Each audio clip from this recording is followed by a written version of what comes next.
Well, what's the crack? I'm here with today's guest, so thank you very much to all the Patreon lads and everything else. As you know, if you haven't joined Patreon, if you do fancy giving it a go, you do get exclusive content in that. You get to see the video footage of the Ramble Pod, you can jump on live, leave comments, call me a bollocks, whatever you want. I am working out promo codes too with T Republic because they've kind of come back and they're hurrying shit up. So that'll be exclusive to the Patreons. And also there's the back catalogue of the Tom and Jerry Show, only exclusive to the Patreons. Also, there's the T Republic shop for any of the merchandise you want to get your hands on. There's some cool shit there. And just talking with today's guest that there's going to be a few upgrades and a few more bits and pieces getting stuck up there in the next few weeks. And also, gigs this weekend, as this will go out Friday evening. What date are we, Chris? Are we the 10th, 11th? I'm the wrong man to ask any dates or any information. It might be just the 11th. 10th or something. Is it? I don't know. It's Friday anyway. Hang on a second. It's the 10th. Friday the 10th of May. Friday the 10th. I'll be gigging over in Galway at the Riff Raff in the Blackgate on Sunday night. So, that being said, all the housekeeping is out of the way. We jump straight into today's guest. Long-time friend since the days I started comedy for the first time. Yes. A Corkonian, proud Corkonian, and one of the best stand-ups to ever grace the stage in Ireland. Chris Kent, how are you? That's a very nice intro. I'm good, Tom. How are you? I'm great, bye. I'm great. Yeah. I'm finding myself saying bye now. I know. Purely, yeah, I've hung around with you for 15 minutes. I know. You immediately get into it, don't you? But yeah, geez, a long time since we met in probably the Crack House, probably in Cork. It was the McCurtain Crack Street. House, I remember it well. How cool was that? That was a great little scene. A great little spot, like that was my first proper place I ever gigged, like. Yeah. Was I back from Australia then? Or was I going? You were back from Australia. I remember you had a great bunk bed story. Oh yeah, I was back, and probably a very good tan.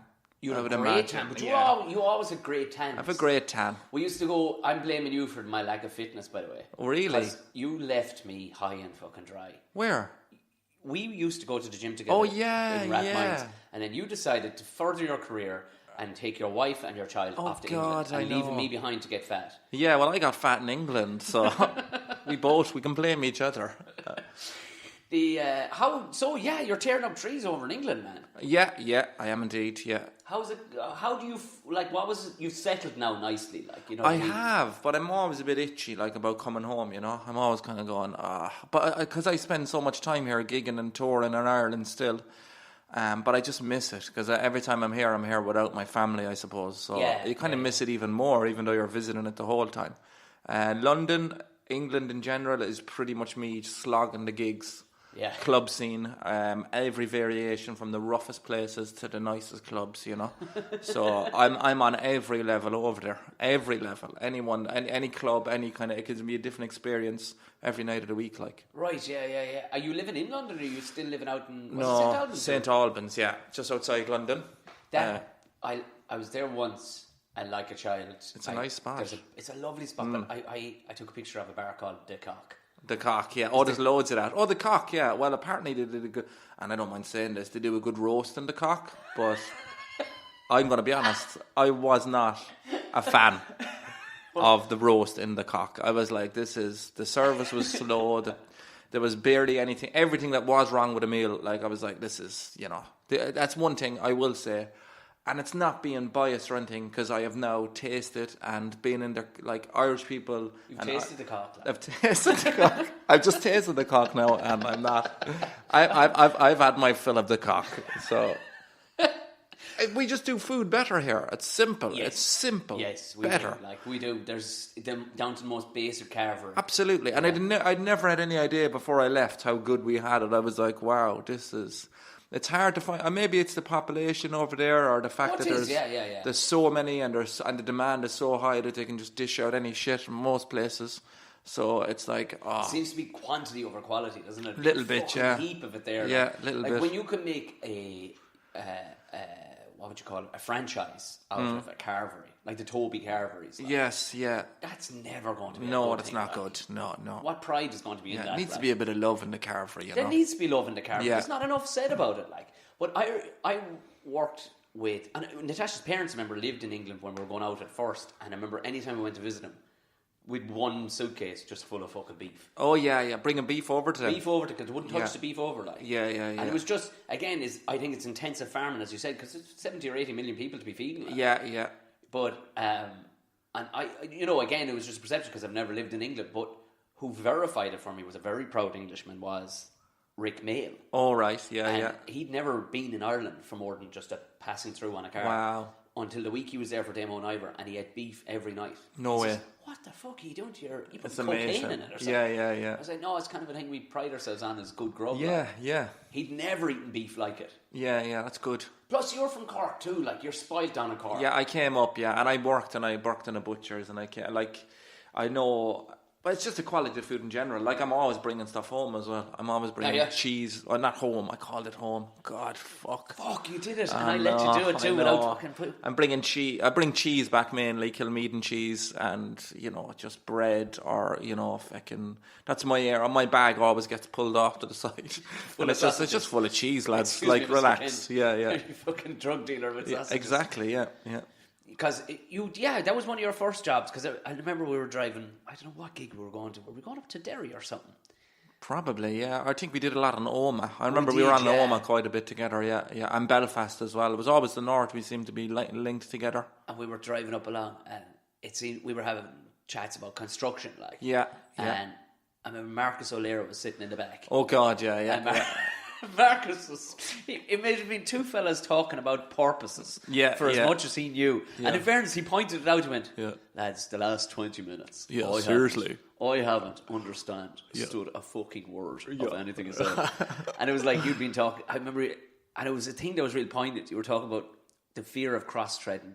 Oh, yes. Oh, my God. I've tried Yeah, I do remember that. Still to this day, though, that gives me palpitations, is the fear of cross. Yeah, I've done it, and I remember doing it on the job, and I've never spoke about this on stage, but because it's so niche. Yeah, it is niche. I will try and get there, though, because I remember a guy we had all these emergency lights at the same level, and it was the last one, and I was the apprentice to the electrician, and he was putting in the last bolt, and just for a fucking... you can do it, Chris. You just put it in. Because he went off to the toilet, and I put it in, and I took it out, and I put it in, and I took it out, because finally I was getting to do something. Yeah. Next thing I was putting it back in, and it just kind of stopped halfway, and I was like, uh-oh. That's right. Cross-threaded it. So not only did I cross-thread that, he couldn't get it out, and then all the other lights then were upset by it. So it was a massive job of I was allowed but one bolt in. Was this like into a concrete ceiling? It was into a concrete wall, into like an anchor in a concrete wall. So you can't ever get those anchors back out? No, you can't, unless you take the whole wall, half the wall apart. So you just finished that one off there, Chris, and I was like, with the little ratchet, I was getting the noise of that ratchet was getting to me. I was like, I was like, yeah, taking it back out again, putting it back in again. And I think he even said to me before he went to the toilet, whatever you do, don't cross-thread it. And I just went out of my way to cross-thread it. It. Oh, my God. So people listen to this now think we're just talking about swimming sideways. But it's far more serious than that. That's your in with the joke, swimming sideways. Maybe. Because you have to. It's the most fear I felt it's one of those moments in my life. And I've cross-threaded a few times. It's the most fear. And I include my wife almost losing her life when she had our baby. That springs to mind, and cross-threading. I'm like, I remember that feeling. I'm like, oh my God. And then cross-threading as well, because the world seems to end for a second, I can see the power, in fairness, You can get a tap if it's big enough. You can re-tap it and put a bigger thread in. You know those taps you put on the top of the drill? Yeah, and then you get an oversized bolt then as well. Exactly. But this was, I can't even remember. I think I have PTSD about that day. I can't even remember. I think maybe they knocked the building down or something. They had to start again. That's where the recession started. That's where it started. They had to start again. That was the ground zero was right at that point. Yeah. I think that's where the recession started. That's true, yeah. So, thank God those days are behind me. Because was that before the butchering? No, that was afterwards, yeah. I'm sure I was an electrician. What age when you went into the butchering then? 15. Was that in the English market? English market, yeah. Great job. Why? I just loved it. I've always had a fascination with butchering. I just loved butchering it. and welding for some reason. Yeah, I thought I was going to go be butcher because I went in for... It was one of those days as well, so this is when I'm 15. This is like late 90s. Yeah. No CV. I had a friend in there, Patrick O'Shea. He got me. He kind of said, can my friend have a job?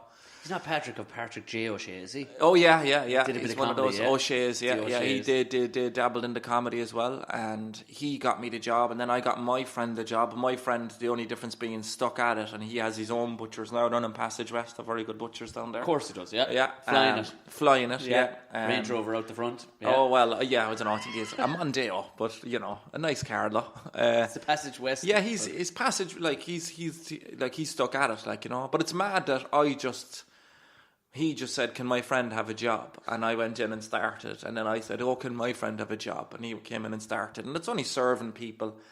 Actually, this struck me as being very weird the other day. Something will just get weird to you. Yeah. Years later, you're like, "That's odd." Actually, I used to tell old ladies how to cook. I used when to you tell were them, 15? Yeah, when I was 15, and it was obviously just a script, because initially they'd go, "How do I cook that rump roast or whatever?" And the butcher would say, "Preheat the oven, do this," and then I learned it off.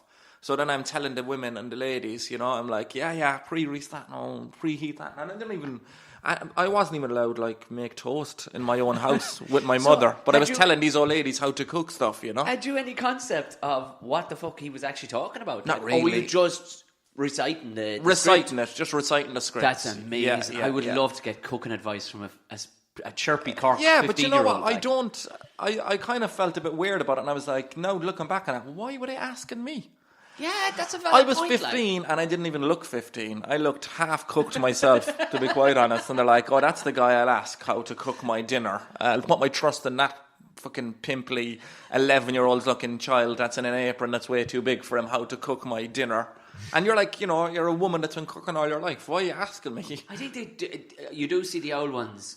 They love to talk to you about. Oh, and that's what I loved about it. Actually, I loved that. I loved chatting. I loved a little bit of, and as much as I wanted to get into the butchering, and there was a butcher there that I was kind of picking up a few things from, because it's a difficult apprenticeship. Actually, it's not difficult. Is that I've seen good butchers and bad butchers, and the amount of skill that's in it, it's ridiculous. There's the boning and all that, and breaking down stuff, and and also though it's grand to be like, there's a couple of because I study a butcher, because I've grown up alongside him all when I was a young fleas, maybe about 5 years older than me, and he now has a butcher shop in Care, right? And now he kind of he gets me an awful lot of like ribs and stuff like that for the barbecue and stuff.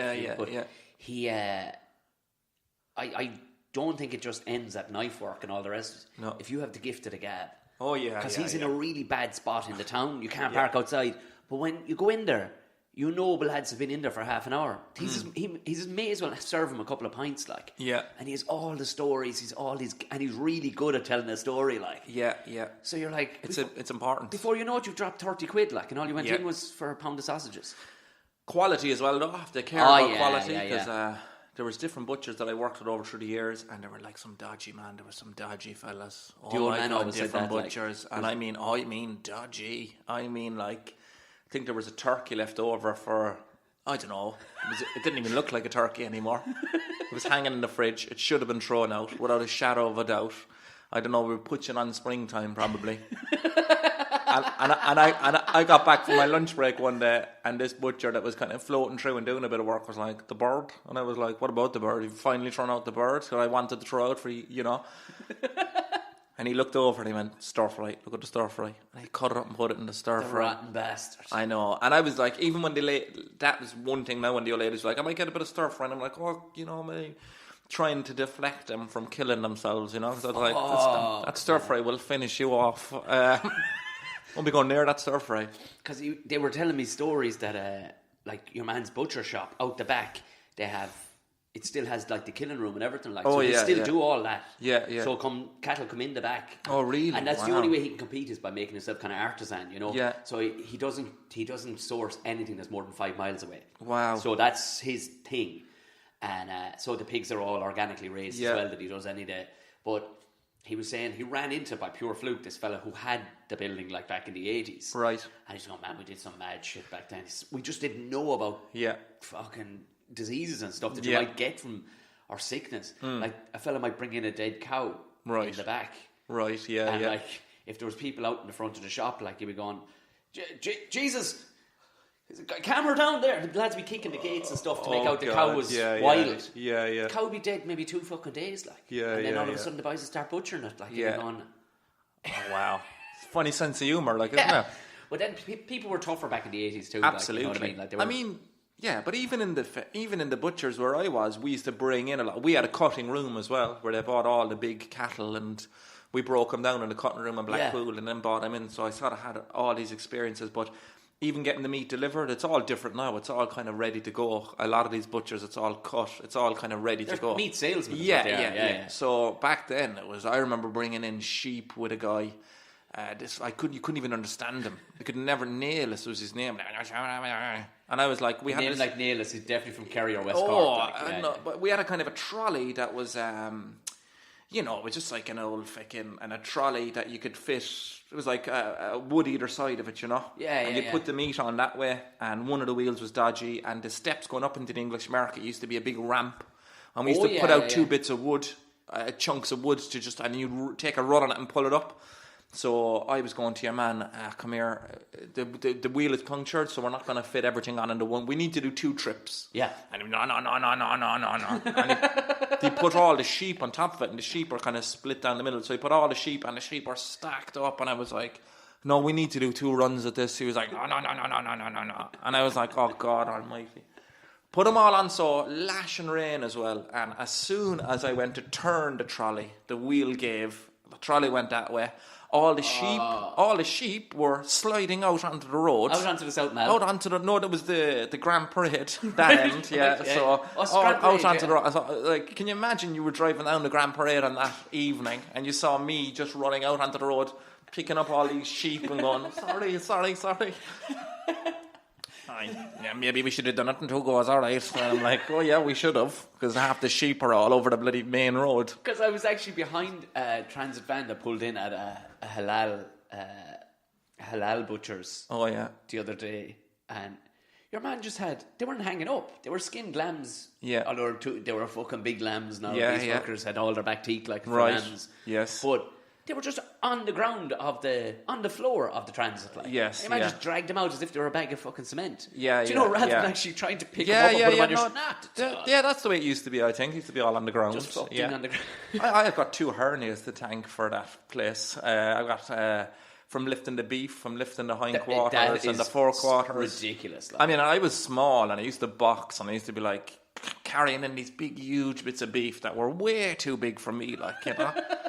Just madness. And not only there's no way to grab them properly. You just kind of, especially at that age, and you have to get into the fridge then and hook them and hang them, and it's like, Jesus. Yeah, you'd be a strong bastard if you could stick with that kind of stuff. Oh, I still know fellas that are still doing it, and they're just tanks, like proper. Yeah. Then you went into being a Sparks. Why did you leave the butcher? Do you know, cleaner job? No, I was enjoying the butchering, but what was happening, I think the English market was getting a bit quieter, and my shops, the hours got reduced, you know. Right. And I ended up going to the fish market then. I was working in the fish market for a while. Yeah, for O'Connell. What a God, he's a prick, actually. I decked him down in Crosshaven. Go away. Yeah. You actually decked him? Yeah. Well, no, I wasn't with a punch, but I rugby tackled the fucker. Oh, really? Was he playing rugby? No. Man? No. He was my landlord. Oh, what? Yeah, he owned my house, right? Right. In the house that I was renting. And you rugby tackled him? And he came into the office. I was civil engineer down there. Yeah. And he came into the office and he copped a look at me, and he knew there was another site that I was working on, and it was down in Roachtown where I was renting the house. And I'd gotten a lawnmower, and when I moved out of that house, I took my lawnmower with me. Yes. But he had so many properties. He must have been around at some stage, spotted a lawnmower while I was still there, and went, oh, that's a lawnmower that I own. Right. So he comes in, you cunt, he goes, you fucking robbed my lawnmower, and hit me a crack across the side of the head with a newspaper. Go away. That sounds like the baldy lad now. Yeah. The fellow who's shaking hands with the Queen. Oh, yes. Yeah, I know. I just snapped. Just something, just absolutely. There was no thought put into it. There was no nothing. Amazing. Just drilled him with a fucking tackle out through the fucking door of the side office, like out onto the ground. What the fuck, man? I would pay to see that. And he got up anyway, and I was, how fucking dare you? Yeah. And I went back in to get a hammer, and I was ready to kill the guy. The engine was at 10,000 revs, like. Yeah. I said, you fucking robbed me. I said, you fucking joking me. Yeah. And it quickly, thank God, my brain went, oh no, he thinks that because he has so many properties Yes, and probably yeah. so many lawnmowers, he assumed that one was his. And it just fucking... And also, you see, my cats, I had 2 kittens, and they lived in the lawnmower. Even though I had a house, one of the chippies... They lived in the lawnmower? They lived in the basket of the lawnmower. Oh, right. And they'd only 2 weeks previous had been fucking killed by they're smaller than eagles, but they're falcons. Oh, wow. Falcons. Jesus. They'd been fucking robbed. And I was still fucking stinging. Yeah, so yeah. the whole lawnmower thing just clicked in my brain. Yeah, yeah. I was like, you rotten, dirty cunt. Yeah, yeah. Yeah, amazing. I just told him, I said, get off. And he was after buying more houses down this place as well. Yeah, down yeah. Avon, Oh, he's loaded, I'd say. all rotten with fucking Yeah. money, like, you know. But I just thought, I like that. I just fucking snapped. I love that. But there's nobody I've ever met that has had a good word to say about him. I love the way he's on. Yeah, he's all shaking hands with the Queen, and he's on Young so Offenders as well, polite like. to his what do you call it, like customers. But Jesus Christ, I remember one day there now, and I still have. There's a scar there in that finger. You can see it goes there down to there. I don't know what I was trying to do, but some Asian lady was like, "Can you cut that fish head in half, like down the middle?" I don't know why I would even try to do that. Luckily, it was a blunt knife, but I hit it there, and the knife went down there. So it's a nice. If you can imagine that now, 15 years ago, you're talking. Still have a scar, you're talking a stitch. You're talking a couple of stitches probably, and I grabbed my finger like that, and the blood was like pumping out through my knuckles. And it was painful, obviously. Yeah. And the pain receptors take a while to hit your brain. And, you know, he was looking at me, "What's wrong with you? Get out get it stitched up." And pushed me out of the shop, like, and pretty much threw a $5 at me. And bring back the change. And I was like, and then the picture you paint yourself with the Queen of all people, you know. God, they were horrible. And it used to be like, you'd be looking for, because you're starting off, there's like 1,000 fish. They're all on the weighing scales. You're trying to look for them. And they're smacking your hand out of the way. Hurry up. Make my tea. Honey, not sugar. Like, shut up. Yeah? Shut up. Oh, God. And how did stand-up come about then? So, no, I went in to be a builder. I was an electrician after that then, which was an awful, was a great job actually, but varying from side to side, as you know yourself. Yeah. I remember starting off. I actually got the apprenticeship when I was in there in the fish place. I had actually went to another butcher's that initially said they didn't want anyone. And he said, "Look, I can actually take you on now." And I was about 4 or 5 weeks in the fish place. So I was leaving the fish place anyway. Then I got offered my apprenticeship. And I was like, brilliant. And next thing they called me back and they says, "Your apprenticeship is in Gormanstown, County Meath." So I went really from, oh my God, I have an electrical apprenticeship, to go, where the hell is that? There wasn't enough in Cork, like you'd No, that was my first job, and I had a girlfriend at the time, and I was devastated to be sent up there. And oh God, you know yourself, right? Yeah. Sure. Oh God, and I remember the last day actually on the in the fish place. I was like properly taking the piss because he'd annoyed me so much. Yeah. When I was doing the deliveries and stuff to the restaurants, I was having a drink. And in the restaurants, I was having an old bottle of Blue Wicked. That's what I remember. I was like, I'll have a. And he was like, "You're taking very long on that." And I was like, "I don't know, it's busy out there," you know. I was having a cup of tea and a scone, and I had a bottle of Blue Wicked, and another bottle of Blue Wicked somewhere else. I was just like, yeah, I can't be dealing with them. That'll tell you how much you gave a shit about him and his Yeah, fish, like. yeah. And up the Gormanstown, County Meath then, I mean, 4 o'clock in the morning, I was getting picked up in Douglas. And my lift was actually... I was like, "Make sure you're there now." And whatever happened, my phone went dead with the alarm on it. So we all woke up in the house. My mother woke up. She's like, "Jesus Christ, Christopher's." Turned on the phone, had 4 or 5 missed calls. Your man was gone. It was the first day on the job, like. Of course, my dad was like, "I'll drive you." That's my dad is now. He's like, "I'll drive you to Gormanstown, County Meath." Because you're getting this job. Yeah, and that's just the way they are. They're just like, we'll bring you there. We'll bring you there. So it was like, turned out it was quicker for me to get on the train. So I got the train to Dublin. I'll never forget it. And then I got the bus over to, I think it might have been Connolly. I can't remember, but I ended up getting to Gormanstown very late in the day. Right. Like, no, about 9:30. So only an hour and a half late for work or something. But just the first day in the job, I had a retainer for my teeth that... It's sort of like this addition to the story. It sort of made. I had an overbite, you know, so I had to. These teeth here, I had to bring that forward, so I had to stick it in like that. So I was like, turn up to a job like that, late from Cork, And my dad gave me the work boots, which looked like never wore boots or work boots before. Big, huge black boots that I had trouble lifting up, you know. And what a cruel way to start your job in a building site, like, you know. And I was really wiry because I boxed at the time, so but with clothes on, I just looked like a scrawny little shit, you know. So I couldn't talk very loud. I had to talk at that level all the time. And I'd take, but sure, I was still boxing at the time then, so I'd take the retainer out at night when I was going training, put the gum shield in, and whoever it was would knock my jaw back where it was coming from. So it was totally pointless exercise. My jaw didn't know where it was going or coming or what I was doing, but yeah, that was it. How long were you up in Gormanstown then? Do you know, I think I was up there about 3 months. Right. I had a girlfriend at the time, and I was going, oh, I miss her, but looking back, I didn't miss her at all. No. I was getting the right. I was a young fella. Yeah. That's all I missed. Yeah. But I did miss. It was a big shock, like, being out of Cork, which is mad that I ended up in comedy, which is more travelling than ever. Yeah. Because Cork, like, that was the biggest, scariest thing about being an electrician, because I got back to Cork after that. Then I went away for another bit, and then I got back to Cork again for a good couple of years. I was in Mahon. Right. Mahon Point shopping centre. Building that one. Yeah, and that was the biggest fear, was being sent away. You're like, this job is coming to an end.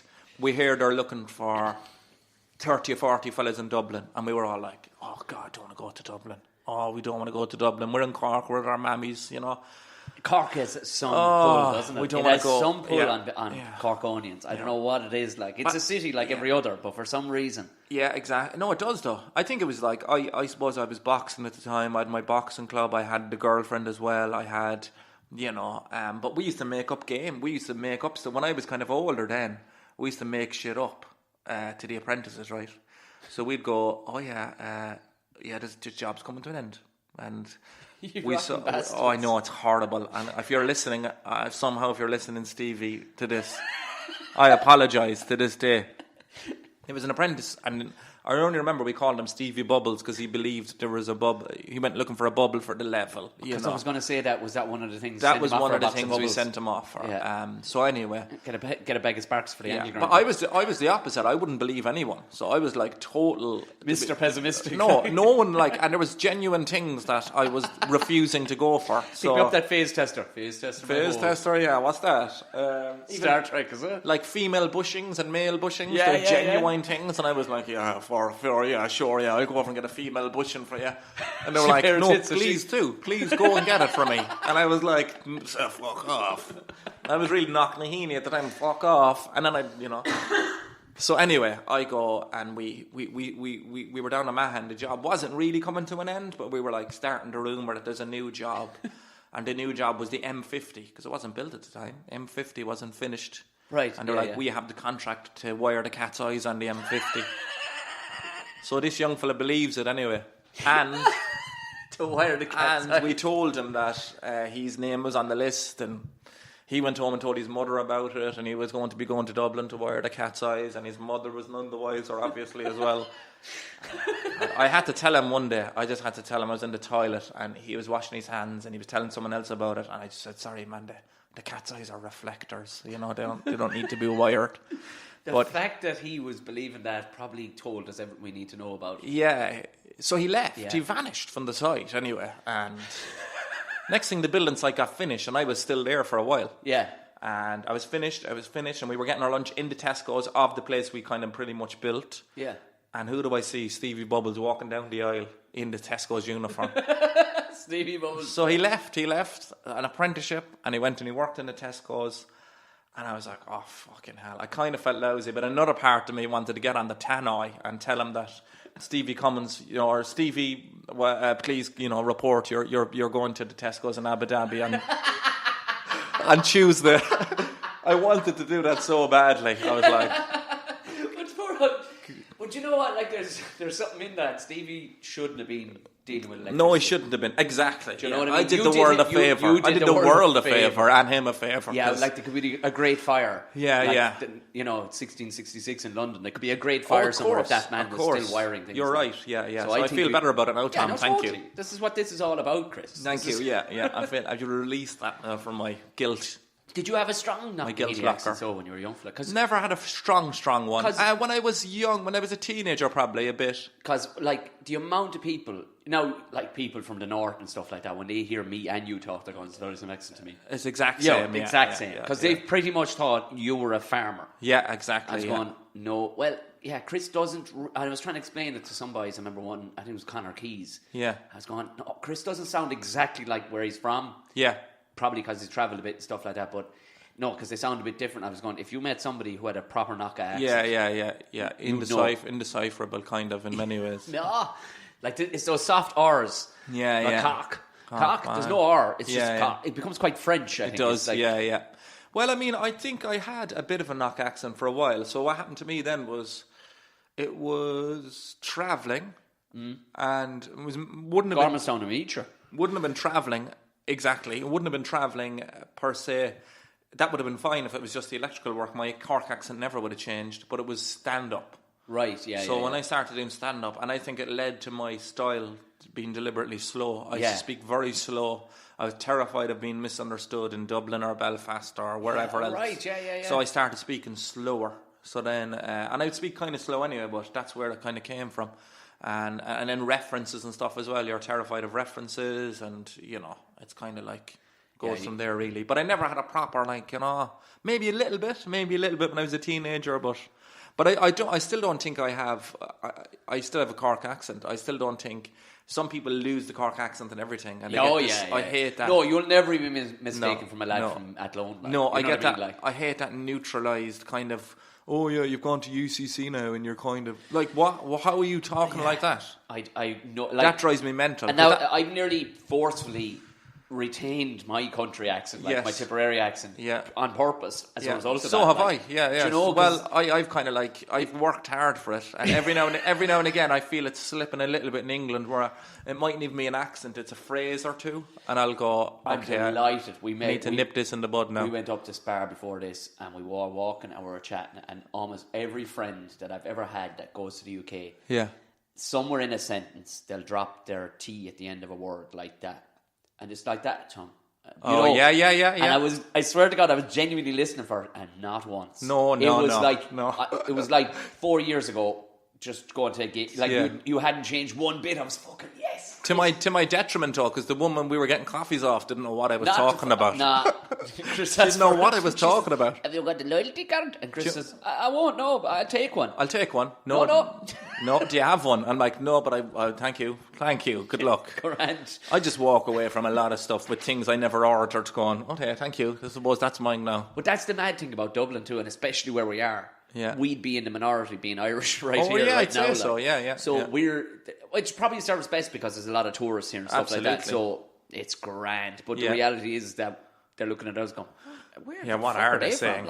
What are they saying? I remember when we lived in Australia, me and another Cork fella, and my accent was probably thicker back then. Because I did look into, actually, I looked at one of my older videos. It was on my hard drive. Jesus Christ, it was it. And I was like, my Cork accent is so much stronger. Right. And I don't know, obviously, I think it's a changing over the years with style and slowing down probably, It's so much stronger in it. So it would have been stronger again. That was when I was back from Australia. So I have lost it a little bit, but me and another guy from Cork and Niamh moved into an apartment in Sydney, and there was 2 guys from India there and a Slovakian guy, and they were like, oh great, now maybe we can learn English. And we were like, oh my God. Two Cork fellas in the tip one, yeah. And they were just the amount of excuse me's and what do you means that went on in that house. So it's like we battered the English accent, the English language, so you're not going to learn it off us. I do remember, just popped into my head. Do you remember, I don't know, I was saying, because Kent to me was English. It's an English name, but it was Clark Kent, obviously, was Superman. Yeah. Did you ever see that picture I sent you on that time? Oh, yeah. That's Christopher Kent. Yeah, Chris Kent, yeah. Is Superman in an alternative universe. Is his brother? He's his brother, yeah. Yeah, I saw that, yeah. It's funny, because I used to do jokes kind of going, when I was investigated by the Dole for being for doing comedy in the early days of some fucking... I remember you telling me that. Yeah. That was 10 years ago, probably more. So there was nothing being made on my behalf, you know. I mean... And the best of days, it's hard to make something. I probably could have picked out the person that I played to that many people. I was going, it's one of these fuckers that's after telling on me. So I got investigated by the Dole, and I just remember the guy going, you know, when you're doing the investigation, he's like, all I had to do was Google you. And I was like, immediately, the first thing that comes up when you Google my name is Chris Kent, the superhero, you know? So is he going to be asking me about that now? Am I claiming benefits on Krypton or whatever as well? So that was my kind of... But no, yeah, I've definitely got that before. Like, not many people know about the Chris Kent thing, but what I love is when people say, oh, do you know you have the same name as Superman? Like, as if, you know, 35 years on this earth and I haven't fucking made that connection. So what I normally do is go, I don't know what you're talking about. Who's Superman? And they'll start explaining, Superman, he's a superhero, he's got a cat. And I'm like, no, I don't. Never heard of it. Know who you're talking about. Yeah, anyway, fuck it. But I can see how that, because, of course, and it's like the amount of people that, after maybe the third time of meeting them, which is even worse when you think about it, they'll go, do you know, your initials are your first name? That's fucking mad, isn't it? Yeah, yeah. But they say it to me like, I just want to let you know there now. All right, Tom O'Mahony, yeah. It's like, oh, go to fuck. Like you haven't been writing your initials on the back of your copybooks for years. Like, you know, Jesus Christ. How many Edinburghs have you done? 6. 6 done now, yeah. That's some going. Yeah, it is. I genuinely enjoyed them. I mean, most people think, and the first one was horrible, but I still enjoyed it. Yeah. I've gotten something out of that. 2012 Olympics was in London, very quiet up there. I got the mumps, I got sick, I had to cancel shows, there was no one coming anyway, I lost a fucking fortune, but I came out of it going, I'm a better comedian now. And I couldn't wait to get back the following year. And you still get the same benefit, do you think, from it? Like? Yeah. I mean, like, it's right, like I did new stuff last night now in a gig, there was a couple of us trying out stuff. Yeah. And I was going, it was all patchy. There was a couple of good ideas there. It was a bit patchy, but I'm like, the best part for me is like this time last year, I had, you know, all my patchy stuff turned into a new show. And then, like in September, I toured it around Ireland then.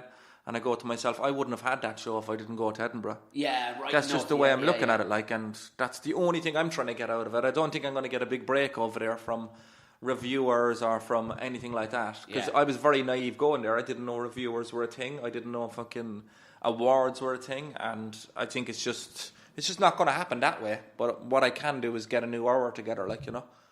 Perfect. That's what I'm going there for. Because there are lads like there does seem to be very much that, and it's about the whole British thing is that it is about titles and it's a very British thing rather than just going, hold on, but have you seen him? He's very fucking good. Like, regardless of that. No, because you'll run across these lads who apparently won Best Newcomer and you'll go, man, I wouldn't lace my fucking boots to go see you. Absolutely. Do you know? Yeah. And obviously there's very good people that do it as well. But over there, it's definitely, they're way more savvy to it.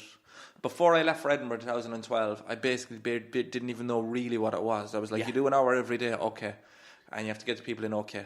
Over there, they're like, okay, your first year, there'll be a big plan. So they'd be like, first year, you're doing a triple-hander with these two guys. Second year, you're doing a double-hander. Third year, you're doing 45 minutes. Then you're going to do another 45 minutes. And then you will do your debut year, which is actually your 5th year at the Fringe. And it'll be your debut year. You'll have built up all this. And then it's like, that's the way they do it. Jesus. You know. But I didn't have a clue about any of that. Yeah. So I just went balls deep into the paid Fringe. Probably shouldn't have done it that way. You went straight to the paid Fringe, Straight to the paid as well, yeah. I haven't done anything else since. And I've actually tried to get into the free Fringe and couldn't get into it. A couple of years now in a row. Couldn't get in. Couldn't get it. Just never got in. Literally got offered nothing. Until like end of May when it was all booked and everything. Course, and I'm in the brochures and everything.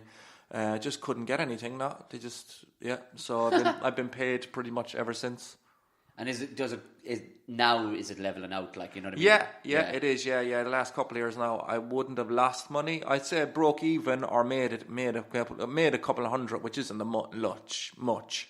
But the way I look at it then is like I'm bringing it out on tour then, and then I'm making the money back on the tour in Ireland. Do you know? That's class, because you did the Everyman recently. I did, yeah. That must mean something else. Oh, it was the highlight of my career, like 100%. Like I did it last year for the first time, and initially I was like, my agent Lisa Richards were going, all right, well, the Everyman, we were looking for a room in Cork. Yeah. And there's not a lot for a There's city. actually not. A big enough city. There's not a lot of theatres. Not a lot of middle of the kind of like, I think that's what I was looking for. Yeah. About 200. Because I'd been selling out. I'd been in an 80-seater and it sold out very quickly. Then I was in the Crane Lane and it sold out kind of quickly. And I went, okay, maybe we're onto something here. If we could get a 150 or something, then. So none of those rooms really panned out. And then one was like, there's a small room in the Everyman, and the plan was maybe to do a few shows in the small room. And what's the small room hold then? It's only tiny, like 50 or 60 or something. Oh, right, okay, yeah. So the people in the Everyman were like, just do the main room. And I was like, oh God, I don't know, shitting myself. Just do the stalls. They'd seen me supporting PG Gallagher there and another people there. And they're like, just do it. Just go for it. I'm telling you now, just go for it. The Everyman were saying this? Yeah. Fair play. So I just kind of went, you know what, I went for it. I was a nervous wreck. I just wanted to sell the stalls the first year, and getting closer to the show, it was like they opened the balcony and like we sold, just 150 off, kind of nearly 500 tickets, and it was like just blown. I was blown away by it, like, because I've no TV really or anything that like. It's just live stand up and videos online that they're coming to see me. How did they market it that then? How did you get the word out that you're coming home to Cork? I just went on Facebook and said I'm coming to the Everyman. Spread it around, and all manners of people came to see me. That's class. And especially this year, then I think it sold out, and it sold out fully. It was like. There was so many people there, but it's mainly people that saw me down through the years, or so maybe even people that came to see the show in Edinburgh came back to see it in Cork, and I was just going, Jesus Christ! And I filmed it as well, so I'm hoping to get that out there soon. That'd be unreal. I got someone to film it, but it was amazing. Like, it's so satisfying for it to be Cork too. Well, like the noise even, and just I was slightly fearful the first year around, and it was my own doing. I was kind of going, oh God, maybe now. They might not be comedy goers, and my style is kind of like, you need to be kind of probably paying attention and listening, and it's long form.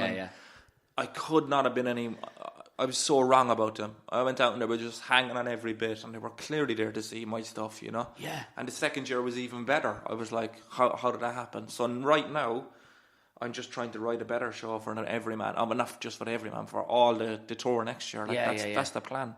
Build it slowly. No one's really giving me TV or anything like that. I'm not really on any kind of fucking panel shows or stand-up shows or anything like that. I'm just literally going, all right, I'll come back to the Everyman next year. I'll come back to Whelan's next year. I'll come back to all these places.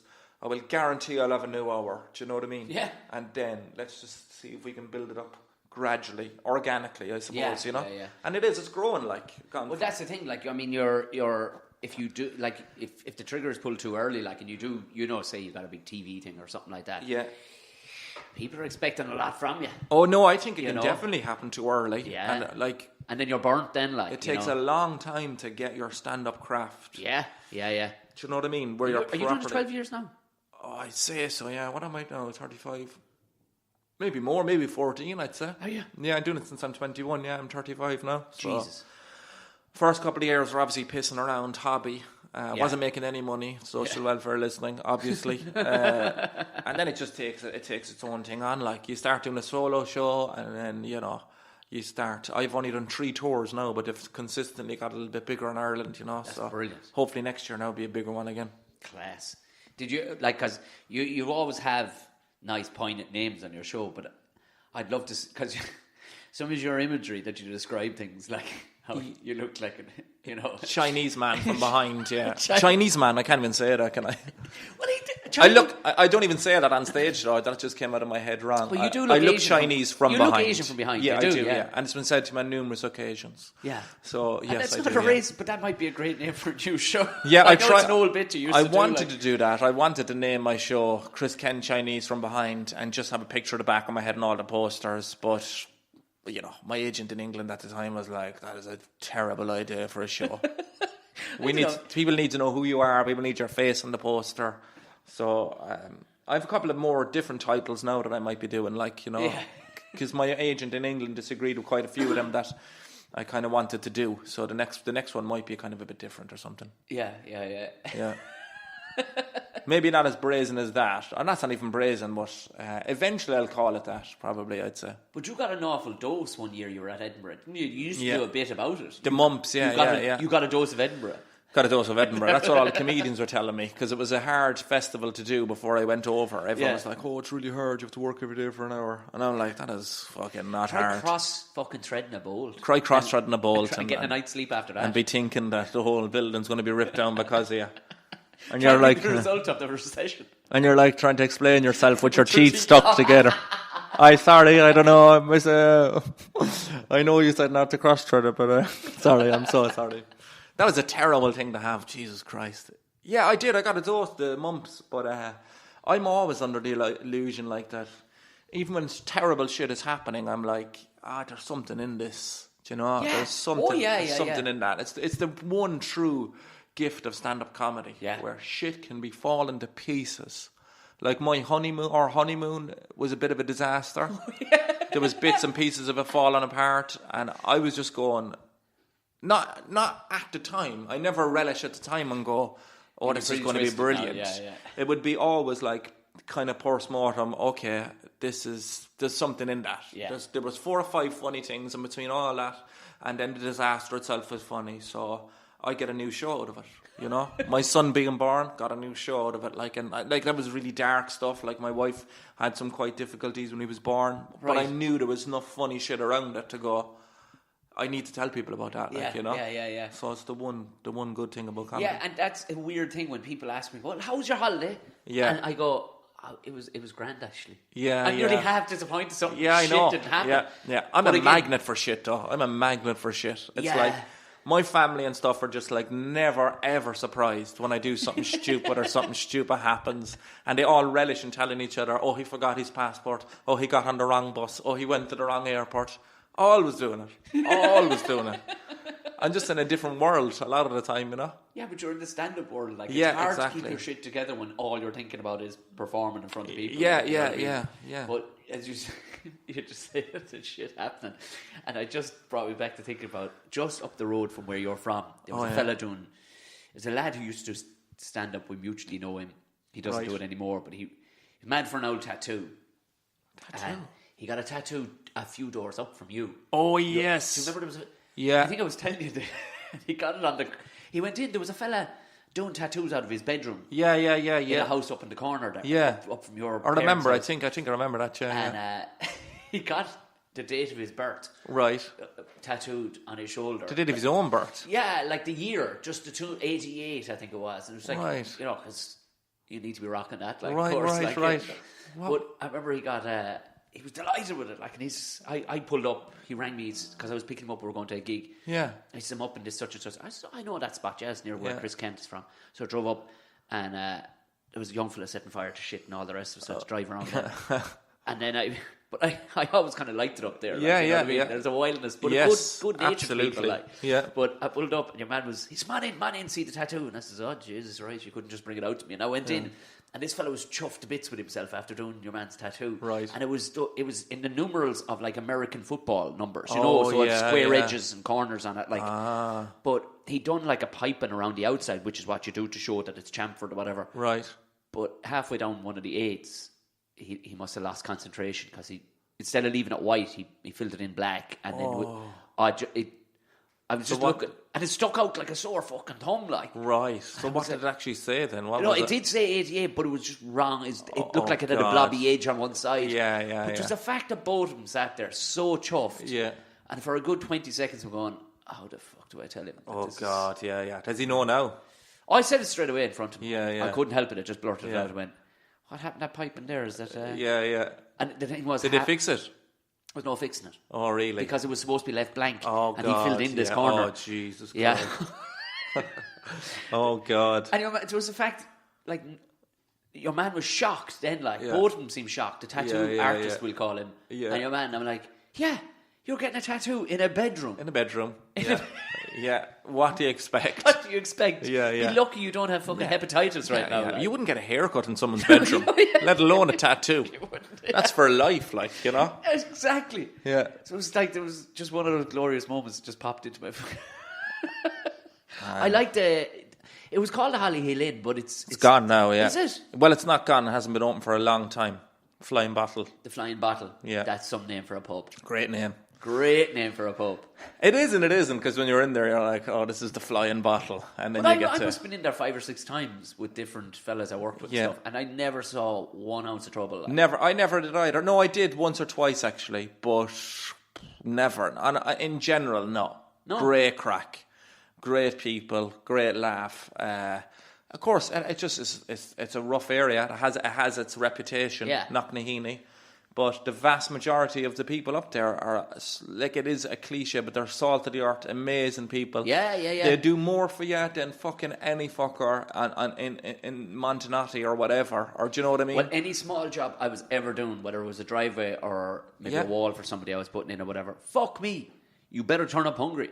Yeah. You are getting grub. Oh, yeah, and tea and, everything. And, like, that's just exact. Like, even going back to your man Pat from the fish place, like, just horrible. And I know he was working for him. But there's no need to be that nasty there's no all need the time. to be that like, nasty. yeah. And, but he's, that's Knocknaheeny then gets a bad rep. The people up there are amazing, like, you know. Anytime the people around me are...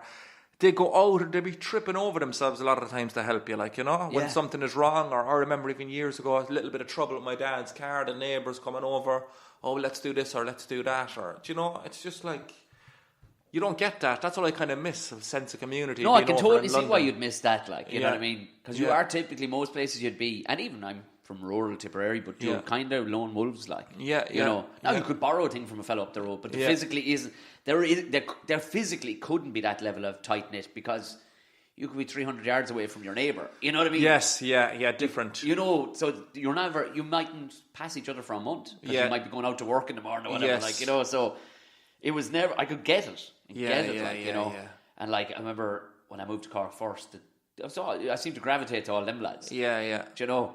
Good days, though. Oh, yeah. So what did you move to Cork for then? Was it building. Comedy? Like? No, building. Oh, right. Yeah, building. And then out of that, then start to stand up in... I remember first seeing you. Do you? I have very vivid recollection of first meeting you.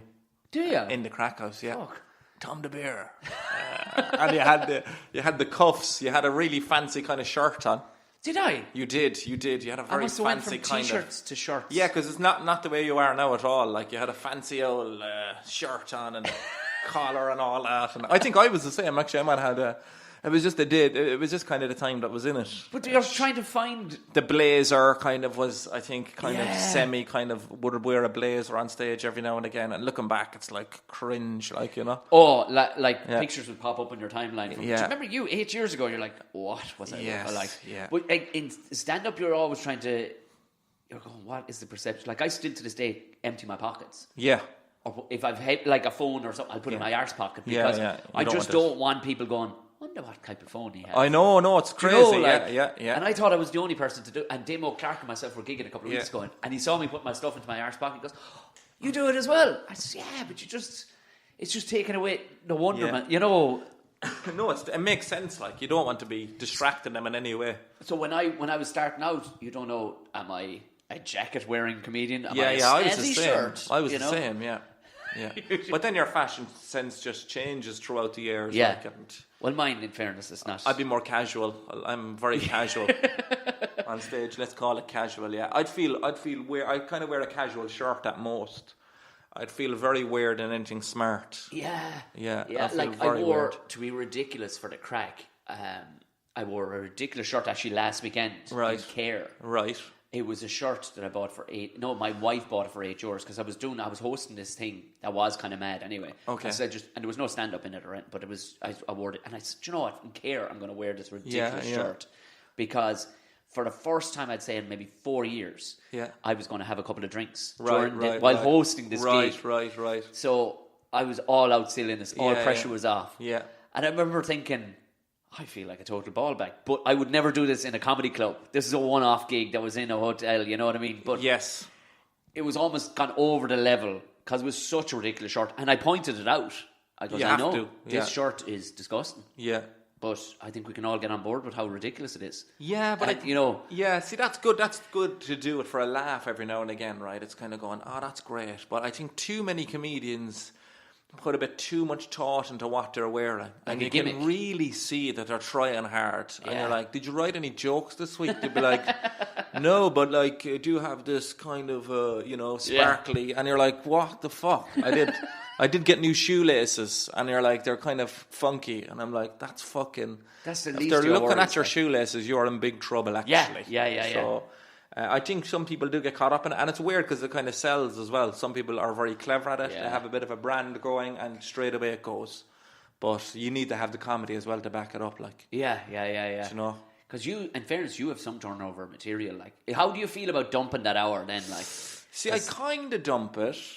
I mean, I do dump it. It'll never come into another show. Yeah, I can do 6 shows now, and they're all totally independent of themselves. 6 brand new hours. Yes, 6 hours, 100%. None of them will be the same.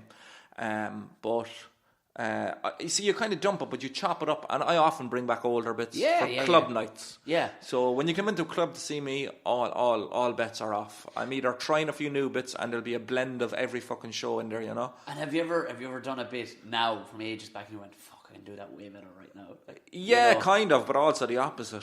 Because, your style and your rhythm might be a bit different to it was in 2012, and you try a bit, and you go, oh shit, the beats are all off. Fuck, yeah. I like having new 20s, as well as having new hours, new 20s for clubs. Yeah, so it's nice to be able to return to a club and go, oh, that's a brand new 20 he has there. Yeah. So you might get 2 out of a show, you might get 3 out of a show if it's a very stand-up heavy show, but sometimes my shows have a big 40-minute story in them, so I can't put that into a club, you know, so I'll only get 20 minutes on that show or whatever. So that's annoying, like, but I know. I can lift a few lines out of it. Yeah. Out of context. If there is a nugget, you know, there's like you always had a great bit, and I still to this day when I hear the word Chris. Oh yeah. Or Christopher. Oh yeah. So silly, so silly. But it was silly enough that it just because you say it so. Throw it away, kind of. It's so throw it away, like But it's. And you can see how dimwits wouldn't even pick up on it, but people who really like silly and just because you don't put any emphasis on it. Where you go, no. So the boys are calling me Christopher, or my mother was calling me Christopher. Yeah, Chris is just something the boys made up. Yeah. That was it. Yeah. Chris is Christopher's my real name. Chris is just something the boys made up. So that was a good barometer for people. If they didn't laugh at that, you kind of knew. Oh. Because they would be, if they don't laugh at that, they are taking me very literally. Right. And they're like, that guy is really fucking stupid. He doesn't realise that they're the same names. And then they take everything you say literally. So all the surreal stuff is taken literally, and you're like, oh, they're going to be a bit weird. Yeah. You know? Yeah. But when they laugh at that, it's like, all right, you're on board. We're on board, yeah. Yeah, I throw that out there every now and again, yeah, no problem. My barometer to see if there's any thick bollocks in the audience is I do this bit about a burqa. Oh yeah, right. Just the word burqa. Just the word burqa, and it's about basically just not knowing anything about being a dumbass that I don't know anything about the Muslim religion and what you're allowed to do to your burqa to modify it. Like, okay, you could put a sparkle on the side. Yeah.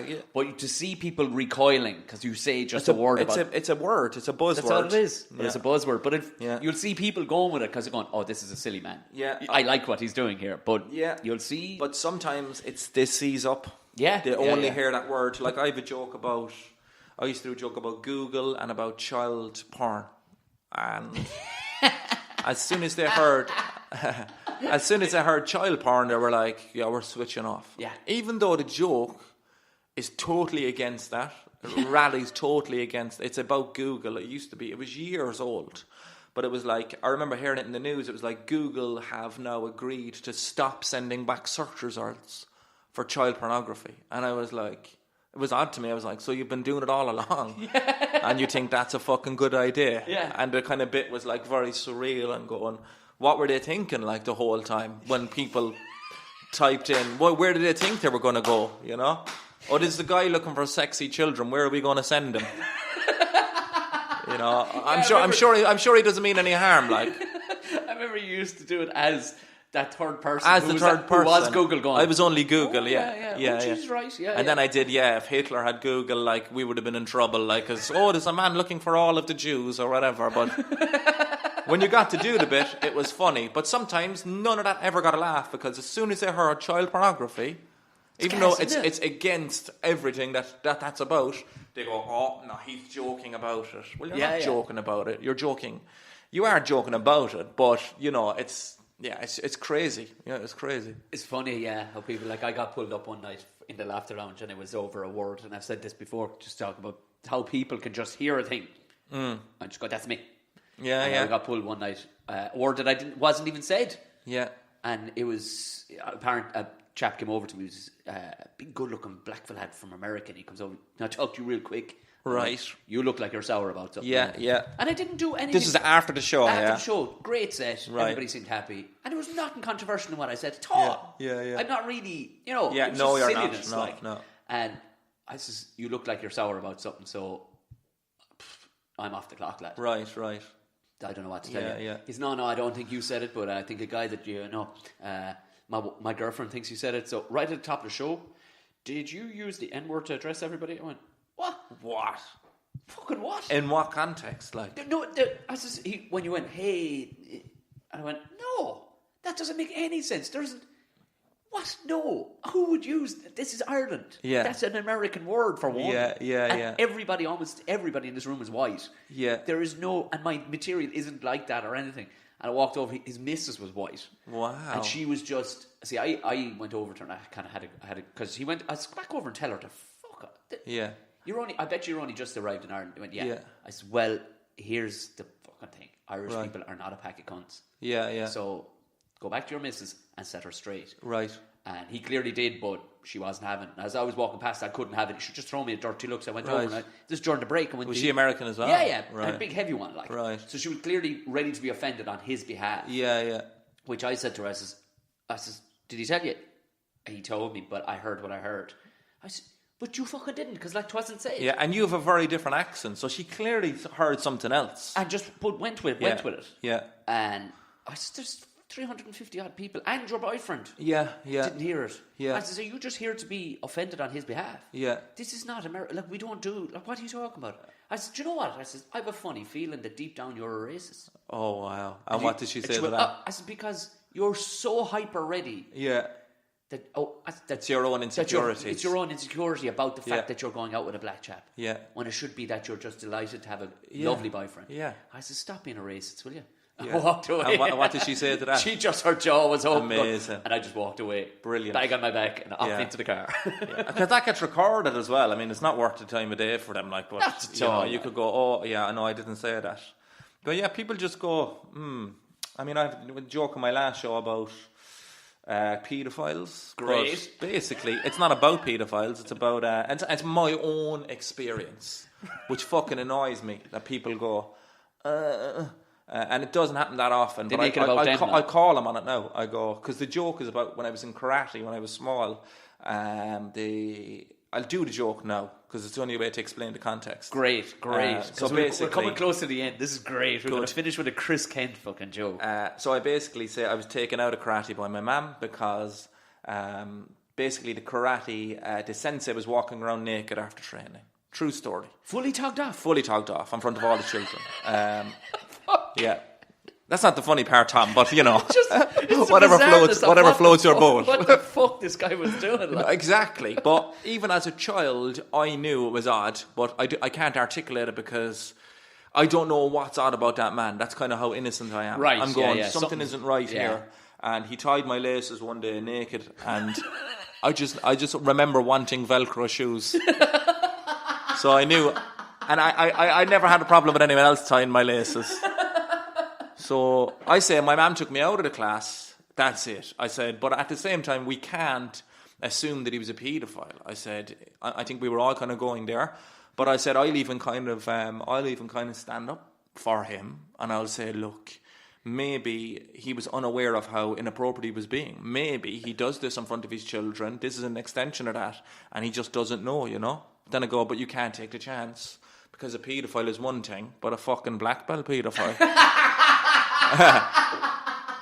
And it's like, everyone goes, you know, and some people don't laugh then, they go, because that's the first time I say the word paedophile, like, you know. So you should be in all my audiences, Tom. Oh, because I was sure I knew where that was going, and then when you just dropped in black belt, I went, oh, good. So I'm glad you didn't know where it was going. But like, I just call them, and now when they don't laugh, I go, oh, clearly I've offended a couple of fucking paedophiles tonight because, you know, I just drill it home. Like, I go, that's my experience. Absolutely put your foot into them fuckers, because all you're doing is weeding out the thick cunts. Yeah, it barely ever happens though. It's only ever happened a handful of shows. Every other time, maybe in Edinburgh, I think it might have been dropped from the show for time wise as well. But in Edinburgh, more of an arty kind of. Yeah. And it was a daytime show, so it was a bit more. So, but I love doing it as a bit. I was going, I love doing that joke. Yeah. Like, I love doing that joke because it's for the want of a better phrase, but it is provocative. Yeah, it is. You know what I mean? Because it'll get people going, that's fucking right. But there's just such a beautiful bow on it, putting the black belt on it. And it's also flying in the face of, we have a very dangerous perception of what paedophiles are. When you say paedophile, an image of a fat man with glasses pops up in your brain. They're not all like that. All of our dads and all of the men we grew up with are willing to fight paedophiles and lock themselves. They're obsessed with locking themselves in rooms with paedophiles to teach them a lesson. But under the assumption that no paedophiles can fight or anything like that. But you're not this one. You're not getting in a room with this fucker. Not that fella with the fucking six-pack and the fucking... I mean, there's a handful of things. No, you never want to get into a scrap with a naked man. Never, not a naked man. No, I didn't assume he was naked in that. You know, but and he only wearing the black belt. Yeah, that's it. Just his black belt. Exactly. Yeah, very intimidating look.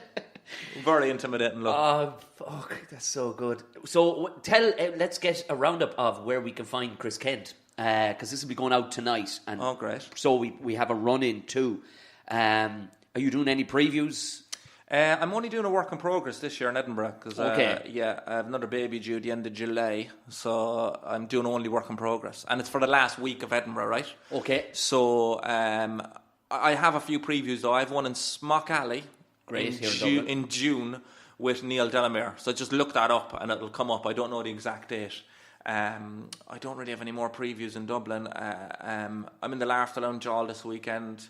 I'll be back for the Cat Laughs, so numerous stages over the summer. So the perfect, is it chriskent.com or .net? chriskent.com. chriskentcomedy.com, I think. I'll put the link in the show notes of this anyway, please so don't worry. And then people can click through because they'll find you. Because you're obviously building, with your preview in Edinburgh, you're obviously building to a new show. For a tour, for next year, So I had great fun now last night, but it's all over the place. Like, fantastic. So I think it's kind of exciting to see shows at that stage as well, where it's like all backwards and, Oh, totally, because it's your tongue is in your cheek, like, you're going, right, that's going. Exactly. That's going in. And it's amazing to feel that as a comedian again, to be flying it all year and go, 90% of the time, bang, bang, bang, fucking, and then to go back to kind of being shit almost and go, oh, here's some ideas. When it is teed up as a preview and people are there, they're like enjoying the process with you. Oh, God, yeah. Because, they're looking behind the curtain of how this shit is done, exactly. Yeah.